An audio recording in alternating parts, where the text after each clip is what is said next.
The Newsday continues here on One News Now. I'm Jess De Los Santos. A family member of former Senator Juan Ponce Enrile has recently tested positive for COVID-19. Now, to keep himself protected against the virus, the 98-year-old politician admits that he's regularly taking Ivermectin. For the details, Camille Samonte is joining us live from Manila. Camille? Jess, former Senator Enrile maintains a clear stand on the usage of Ivermectin as protection against COVID-19 despite lack of clearance and prescription from his doctor. He believes that the anti-parasitic drug could give additional protection despite the lack of date on its efficacy. He's been taking it once every 2 weeks, especially now that a family member has tested positive for COVID-19 and really called on the Food and Drug Administration to conduct clinical trials as Ivermectin is cheaper than other COVID-19 treatments. The World Health Organization has warned against the usage of Ivermectin in treating COVID-19 patients. The FDA and DOH, for their part, have repeatedly said there is no registered Ivermectin drug for human use. But just this Thursday, FDA granted a hospital with compassionate special permit to use Ivermectin. The permit, however, is not for commercial use. It is valid only for a year and for one importation by the requesting hospital, which the FDA refused to identify. Anak Kalusugan Representative Mike Defensor said FDA should also give a chance to other medical institutions. For that, he is urging the agency to allow compounding laboratories to produce the anti-parasitic drug. Two pharmaceutical firms have also expressed interest to apply clinical trials of Ivermectin with the FDA. Here are the statements of Enrile and Defensor. We have to provide our people an inexpensive alternative remedy. Remedy, not vaccine. Mahal yung vaccine eh. Ay, magkano ang dalawang tusok? This is a public health emergency. Kung kaya mong i-amend yung administrative order, and they did last July, to accommodate the vaccines, to accommodate Linwa, to accommodate all the other, yung mga gumalabas na gamot ngayon, no? Like Remdesivir, bakit hindi pwede sa Ivermectin na ayusin mo yung administrative order so that people could have access to it at hindi pahirapan ng tao na makainom ng gamot na to? Just even for Merck, the manufacturer behind the drug Ivermectin, said further studies are needed to determine its safety and efficacy against COVID-19. It maintains that Ivermectin is an anti-parasitic drug intended for animals. Jess? All right, thank you for those updates, Camille Samonte. Here are other stories we're keeping our eyes on. National Defense Secretary Delphine Lorenzana and U.S. Secretary of Defense Lloyd Austin III held a teleconference to discuss the tensions in the West Philippine Sea. AFP Chief Lieutenant Chair Cirilito Sobejana said there are still 28 Chinese ships moored near Julian Felipe Reef as of this morning. The Agriculture Department assures the public that there is sufficient food supply for the rest of the year. This is despite mobility limitations due to COVID-19 restrictions. Agriculture Secretary William Dar says that they are also in continuous coordination with stakeholders to manage food prices. And FIVOX reports that a total of 216 volcanic earthquakes were recorded in Taal volcano in the last 24 hours. Taal remains under alert level 2, which means sudden steam-driven or phreatic explosion, minor ashfall, and expulsion of volcanic gas are possible. We'll be back with more stories after the break. Keep it here on One News.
You're still watching One News Now. I'm Jess De Los Santos. The use of AstraZeneca vaccine in the country for all age groups may resume in 2 weeks. In a press briefing, Health Undersecretary Maria Rosario Vergere clarified that the suspension is just temporary. Recall that the DOH has halted the use of the British-Swedish shot among people aged 59 and below due to reported blood clots. But Vergere explained that it may only last for 2 weeks as they await the recommendations from local and foreign experts. So for this precautionary measure, maybe it's just going to last about 2 weeks for us to have all of these recommendations. Kung positive naman po ang rekomendasyon, tayo po ay magtutuloy-tuloy dito sa pagbabakuna ng AstraZeneca.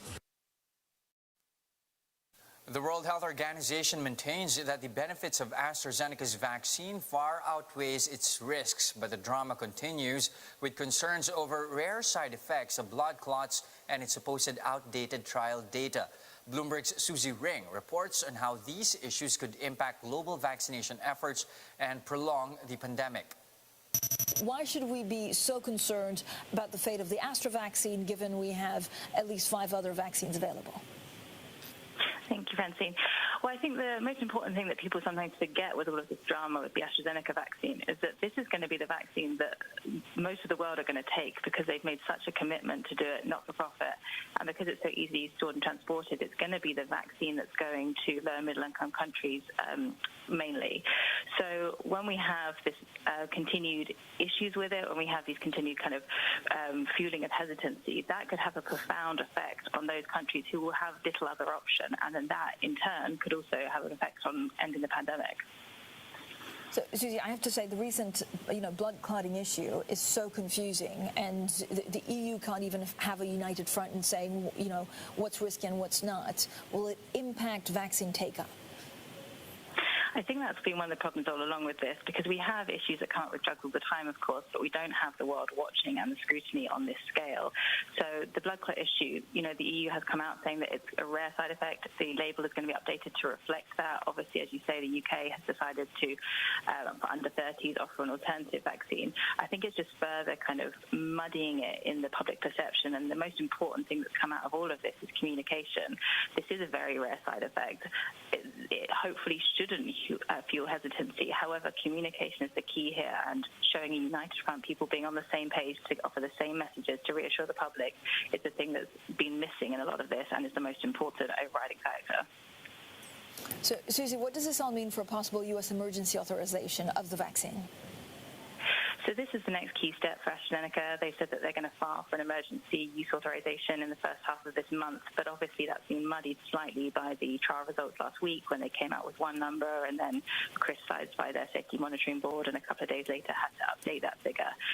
The important thing about this is that actually for U.S. use, the U.S. is so far ahead in its rollout program, it may not make a huge difference for U.S. citizens themselves, but obviously the world takes the lead from the FDA often, and low and middle income countries are going to be looking for that authorization to give that kind of extra seal of approval to the vaccine. So we're now in a situation where, because of all of the narrative that's been coming out, because of the incredible mix of data sets that Astra has, it's just thrown a few questions up in the air as to whether they would secure that and how quickly they can secure that at this point. For more updates, visit News 5, the Philippine Star and Business World online. Visit our website, onenews.ph, for more in-depth analysis. You can also catch One News on the Signal Play app. Register for a free account now at www.signalplay.com and stream One News live anytime, anywhere. Mask on, wash hands, and stay safe, Philippines. I'm Jess De Los Santos. We are One News.